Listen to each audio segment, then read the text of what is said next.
कहानी की शुरुआत में हम हेनरी नाम के एक हद से ज्यादा सीधे आदमी को देखते हैं जो एक टोल टैक्स बूथ पर अपनी नाइट शिफ्ट कर रहा था।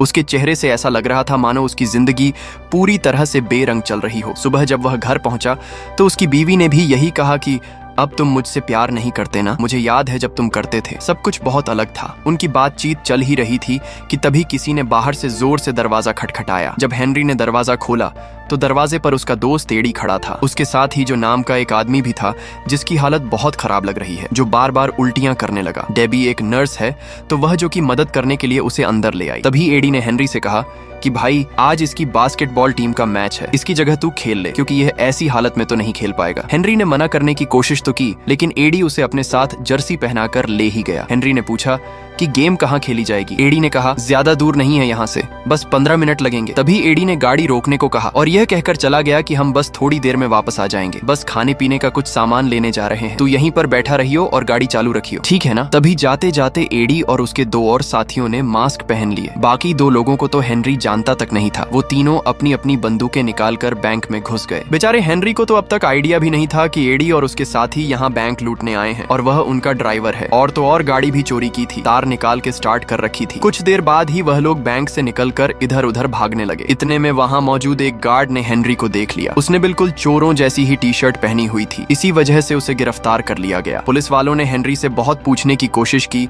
कि बता दे अपने साथियों का नाम, लेकिन हेनरी एडी के अलावा वैसे भी किसको ही जानता था। वह इतना सीधा था कि उसने एडी का नाम भी नहीं लिया, ये सोचकर कि जैसा भी है तो मेरा दोस्त ना। इसी वजह से बैंक को लूटने की कोशिश के जुर्म में हेनरी को 3 साल की सजा सुना दी गई। जेल में जाते ही उसकी मुलाकात मैक्स से हुई। मैक्स हेनरी से बहुत अच्छे से बात करने लगा। अगले दिन नाश्ता करते वक्त मैक्स ने हेनरी से कहा कि यहाँ हर कैदी के कभी कुछ सपने हुआ करते थे, लेकिन फिर उनकी जिंदगी में कोई ना कोई अनहोनी हो गई और फिर यहाँ पहुँच गए। तुम्हारा सपना क्या है? हेनरी ने जवाब दिया कि मेरा कोई सपना नहीं है। यह सुनते हुए मैक्स ने कहा कि कोई भी सपना ना देखना तो सबसे बड़ा जुर्म है, तो बताओ क्या है तुम्हारा सपना? हेनरी ने फिर से वही जवाब दिया। तो मैक्स ने कहा कि ऐसी जिंदगी का क्या फायदा जिसका कोई सपना ही ना हो। इसी तरह 6 महीने बीत गए। डेबी हेनरी से जेल में मिलने आई और कहा कि मुझे तुम्हें कुछ जरूरी बात बतानी है। डेबी ने उसे बताया कि मुझे किसी से प्यार हो गया है, लेकिन हेनरी ने बड़ा दिल रखते हुए कहा कि कोई बात नहीं, मैं बस यही चाहता हूँ कि तुम खुश रहो। अगर मेरे साथ नहीं रह सकती तो किसी और के साथ ही सही। उधर मैक्स को अब जेल ही अपने घर जैसी लगती थी। सभी कैदी आपस में बातचीत करने लगे कि जब पिछली बार तुझे एक प्रोल ऑफिसर ने पूछा था कि अगर हम मैक्स तुम्हें बाहर निकाल दें तो तुम हमारे लिए क्या करोगे, तो तूने क्या जवाब दिया था मैक्स? जिस पर मैक्स ने जवाब दिया कि मैं तुम्हारे घर में घुसकर तुम्हारे कुत्ते को मार दूंगा, तुम्हारे घर को आग लगा दूंगा और वहां रहने वाली हर जिंदा चीज की जुबान काट लूंगा मैं। फिर बाद में हेनरी से पूछा गया कि तुम्हारा रिव्यू कब है, जिस पर हेनरी ने जवाब दिया अगले महीने। तभी एक कैदी ने कहा कि सबको यकीन है कि हेनरी शरीफ है। हेनरी ने भी कहा कि मैंने कोई गुनाह नहीं किया। इस पर मैक्स ने उससे कहा कि तुमने जेल में समय बिताया है तो तुम चाहे कुछ भी कहते रहो, बाहर सबको ऐसा ही लगेगा कि तुमने कोई तो जुर्म किया है। खैर जल्द ही हेनरी को जेल से छुट्टी मिल गई और सबसे पहले ही डेबी से मिलने गया। मगर जब जो ने दरवाजा खोला तो वह यह देखकर हैरान रह गया। और तो और डेबी के पेट में उसका बच्चा भी था। ये सब देखकर हेनरी मन ही मन सोचने लगा कि कैसे उसकी जिंदगी एकदम बदल गई। डेबी ने हेनरी को उसका पूरा सामान दिखाया और उससे पूछा कि अब तुम आगे क्या करने वाले हो। हेनरी ने कोई जवाब नहीं दिया और तभी जो वहां आया उसने हेनरी को एक बिजनेस का ऑफर दिया और कहा कि कोर्ट में मेरा नाम ना लेने के लिए शुक्रिया। मगर हेनरी ने कहा कि मैं तो तेरा नाम जानता ही नहीं और वहां से चुपचाप चला गया। बाद में हेनरी उसी बैंक के सामने जाकर खड़ा हो गया जहां से यह सारी वारदात शुरू हुई थी। लेकिन तभी एक गाड़ी ने उसे टक्कर मार दी और वह जमीन पर गिर गया। वो गाड़ी जूली नाम की एक औरत चला रही थी। जूली ने हेनरी को बहुत बुरा भला कहा और फिर पूछा कि तुम ठीक तो हो। तभी वहां बैंक का गार्ड भी आया और एम्बुलेंस बुलाने को कहने लगा, लेकिन हेनरी ने इसके लिए मना कर दिया। इसके बाद गार्ड उसे थोड़ा सहारा देते हुए साथ वाले कैफे में ले गया जहां जूली भी उनके पीछे पीछे आई और हेनरी ने जूली से कहा कि मैंने तुम्हें कहीं तो देखा है। इस पर जली ने कहा कि मुझे मत देखो, सड़क पर देखकर चला करो, और यह कहकर वह वहां से चली गई। जब हेनरी बाथरूम में गया तो उसकी नजर दीवार पर चिपकी हुई न्यूज पर पड़ी। 80 साल पुरानी उस न्यूज़पेपर कटिंग में बैंक में हुई एक चोरी से जुड़ा हुआ आर्टिकल था। वह चोरी एक अंडरग्राउंड टनल के जरिए की गई थी जो बैंक के पीछे मौजूद एक थिएटर से जुड़ी हुई है। यह टनल बिल्कुल बैंक की तिजोरी के नीचे से जाती है। इसके बाद हेनरी सीधा मैक्स से मिलने के लिए जेल में चला गया और उसने मैक्स से कहा कि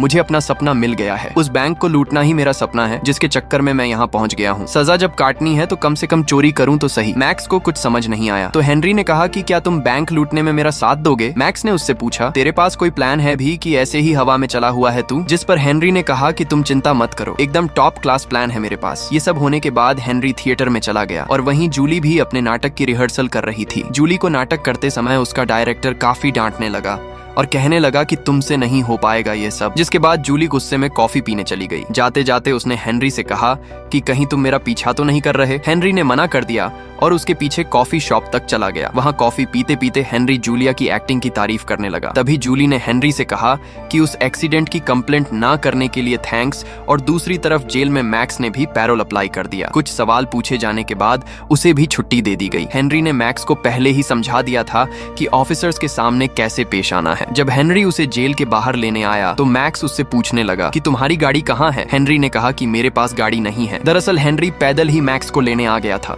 इस पर मैक्स भड़क गया कि किस पागल के चक्कर में बाहर आ गया मैं। हेलो, वापस ले लो मेरे को, मुझे बाहर नहीं जाना। लेकिन जब हेनरी ने अपना प्लान मैक्स को बताया तो मैक्स ने हैरान होते हुए कहा कि यही तुम्हारा प्लान है। सेम इसी तरीके से 80 साल पहले बैंक को लूटा गया था और तुम्हारे पास बंदूकें वगैरह हैं क्या? लेकिन हेनरी ने इसके लिए भी मना कर दिया, ये कहते हुए कि मैं किसी को नुकसान नहीं पहुंचाना चाहता। इस पर मैक्स ने कहा कि हाँ बे मदर टेरेसा, बहुत अच्छी बात है, लेकिन पिछली बार जब चोरी हुई उसके बाद यह भी तो हो सकता है कि बैंक वालों ने तिजोरी की लोकेशन बदल दी हो और अब वह उस टनल के ऊपर हो ही ना। इस बात का पता लगाने के लिए उन्हें बैंक जाना होगा। बैंक में जाकर वह वहां के असिस्टेंट मैनेजर से मिले। उन्हें अंदर जाते हुए बैंक के गार्ड ने बहुत ध्यान से देखा। मैक्स ने बैंक के असिस्टेंट मैनेजर से बातचीत करते हुए बड़ी ही चालाकी से यह बात कंफर्म कर ली कि जब से बैंक को बनाया गया है तब से उसकी तिजोरी को कभी भी अपनी जगह से हिलाया नहीं गया। उसने यह सब इतनी चालाकी से किया कि मैनेजर को घंटा शक नहीं हुआ, लेकिन गार्ड की नजर अब भी उनके ऊपर थी। इसके बाद दोनों उस टनल की जांच करने के लिए थिएटर में गए। वहां जूलिया हेनरी को फिर से देखकर हैरान हो गई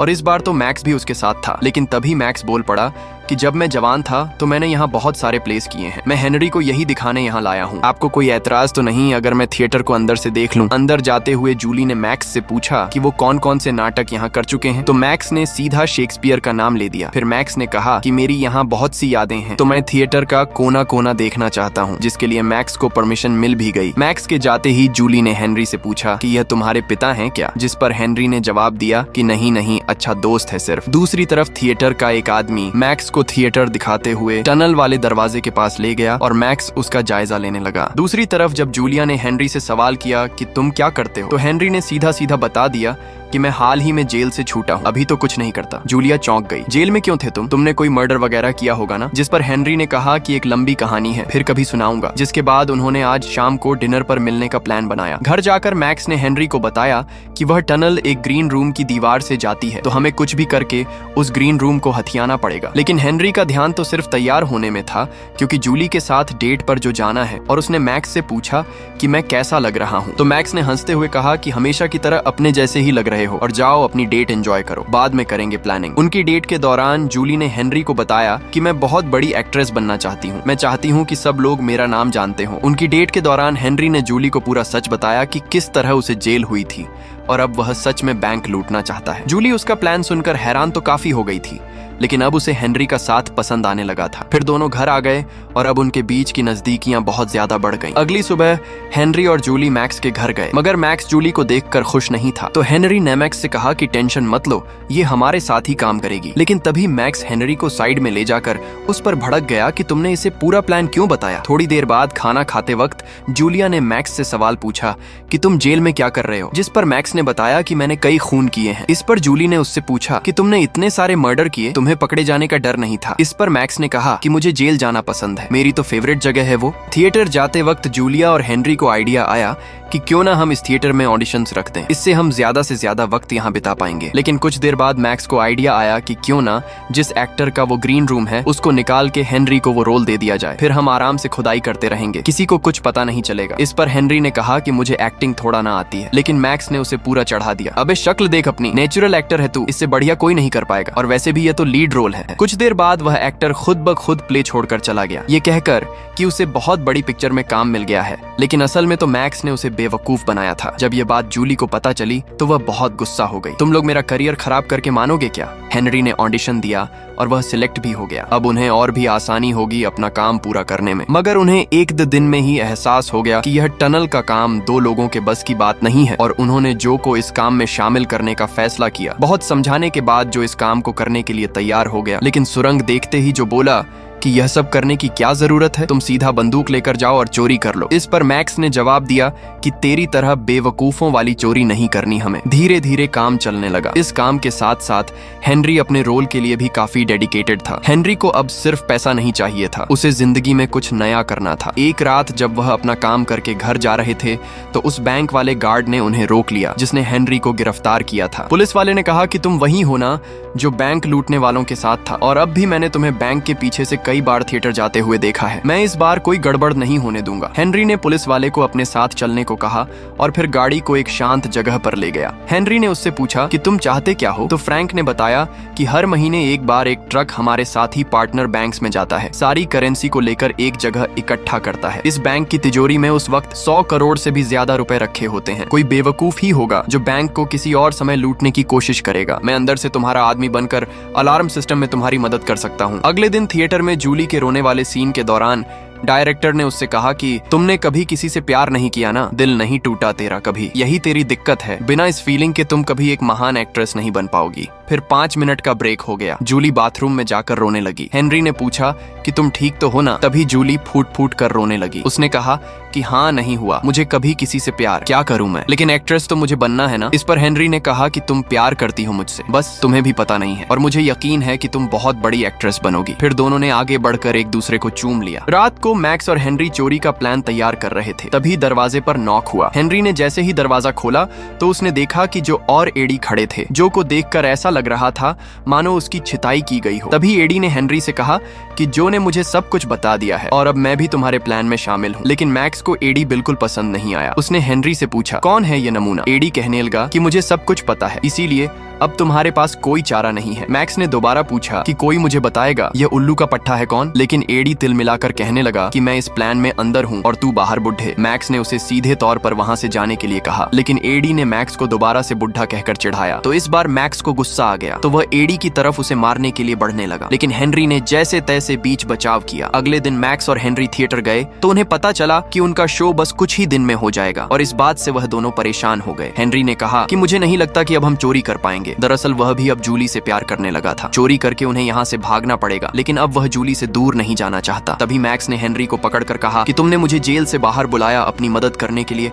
और अब तुम इस काम से मना कर रहे हो। मैंने अपनी सारी जिंदगी बस बातें करके निकाली है। मैं बहुत दिनों से जेल में बंद था, अब मैं बाहर आया हूँ तो कोई कांड तो करके जाऊंगा। रात के वक्त हेनरी और जूली एक दूसरे से मिले। हेनरी ने जूली को बताया कि हमें शो के पहले दिन ही बैंक को लूटना होगा और फिर मैं यहाँ से भागकर कैलिफोर्निया चला जाऊंगा। तुम्हें भी हॉलीवुड में काम करना ही है, तुम वहाँ मिलोगी ना मुझसे? मगर ये सुनते ही जूली का गुस्सा फूट पड़ा। उसने कहा कि अगर जाना ही था तो मुझे प्यार पर यकीन क्यों दिलाया? तुमने सिर्फ थिएटर में घुसने के लिए मेरा इस्तेमाल किया है। कहीं नहीं मिलने वाली मैं तुमसे। मेरी गलती है कि एक चोर से प्यार कर बैठी। देखते ही देखते शो का दिन आ गया और बैंक लूटने का भी। नाटक के डायरेक्टर ने सभी एक्टर्स को कहा कि आज तुम्हारा दिन है, जाओ और अपनी छाप छोड़ दो। अब हमारे पास सिर्फ 10 मिनट बचे हैं। तभी पैसों का वह ट्रक भी बैंक में आ गया, जैसा कि पुलिस वाले ने बताया था। हेनरी प्ले में अच्छे से एक्टिंग करता रहा और मौका देखते ही अपने साथियों की मदद करने चला गया। सब उनके प्लान के हिसाब से ही हो रहा था। पहले उन्होंने एक औजार की मदद से ईंटों की दीवार तोड़ी और बाद में एक बड़ी सी वेल्डिंग मशीन की मदद से तिजोरी के लोहे को काटते हुए वहां एक बड़ा सा छेद कर दिया। पुलिस वाले का इशारा मिलते ही मैक्स ने पहले ही तार काट दी थी, जिस वजह से अलार्म नहीं बजा। मगर तभी एडी ने मैक्स पर बंदूक तान दी और उसे चुपचाप यहाँ से चले जाने को कहा। एडी ने जो से कहा कि सारा पैसा जल्दी जल्दी गाड़ी में भर। जो को एडी की यह हरकत पसंद नहीं आई और कहा कि ऐसा मत कर भाई, ठीक नहीं है ये। तभी हेनरी भी वहाँ पहुँच गया और एडी ने उसे भी डराने की कोशिश की और मैक्स को बंदूक से मारकर नीचे गिरा दिया, जो बार बार उसे ऐसा करने से मना कर रहा था। तभी मैक्स ने एडी के हाथ से बंदूक छीनकर उसे पीटना शुरू कर दिया। इस सब के दौरान गोली चल गई जो हेनरी की टांग को छूते हुए चली गई। उधर थिएटर में हेनरी का सीन आने वाला था तो वह जल्दी से जैसे तैसे थोड़ा लंगड़ाते हुए अपना सीन करने निकल गया। ऊपर एडी को बढ़िया तरीके से पीटने के बाद मैक्स ने उसके हाथ, पांव और मुंह बांध दिए और थोड़ी देर बाद हेनरी, मैक्स और जो सारा पैसा लेकर वहां से रफू चक्कर हो गए। हेनरी अचानक से गाड़ी रोकने को कहने लगा। जो और मैक्स को समझ नहीं आया कि वह ऐसा क्यों कर रहा है। उन्होंने गाड़ी रोक भी दी। हेनरी ने उन्हें यह कहकर भाग जाने को कहा कि मैं तुम्हें बाद में मिलूंगा। जब जो ने मैक्स से पूछा कि यह कहाँ गया है, तो मैक्स ने जवाब दिया कि भाड़ में जाने दो इसे, तुम बस गाड़ी चलाओ। हेनरी भागते हुए वापस थिएटर में पहुंचा। जूलिया स्टेज पर एक्टिंग कर रही थी। तभी हेनरी थोड़ा लंगड़ाते हुए जल्दी से स्टेज पर चढ़ गया। उसने जूलिया से कहा कि मैं तुमसे दूर नहीं जा सकता, मैं तुमसे सच में प्यार करता हूँ और तुम्हारे बिना नहीं रह पाऊंगा। उधर नाटक में भी ऐसा ही कुछ चल रहा था। तो ऑडियंस को लगा कि वाह, ये लोग तो कुछ अलग कर रहे हैं, क्या सीन है। और वह सभी लोग जूलिया के हाँ बोलने का वेट करने लगे। तभी डायरेक्टर ने भी सारी लाइटें थोड़ी डम कर दी और जूलिया को हाँ बोलने को कहा। अब जूलिया को भी यकीन हो गया था कि हेनरी सच में उससे प्यार करता है। और एक लंबे सन्नाटे के बाद जूलिया ने हाँ तो नहीं कहा, लेकिन उसके चेहरे के हाव भाव ने सब कुछ जाहिर कर दिया। चलो, आखिर में हीरो को हीरोइन मिल गई। पैसा तो वह ले ही लेगा। वीडियो पसंद आई तो लाइक कर देना, चैनल को सब्सक्राइब कर देना और मिलते हैं अगली कोई डरावनी और खौफनाक कहानी लेकर। तब तक के लिए जय हिंद, जय भारत।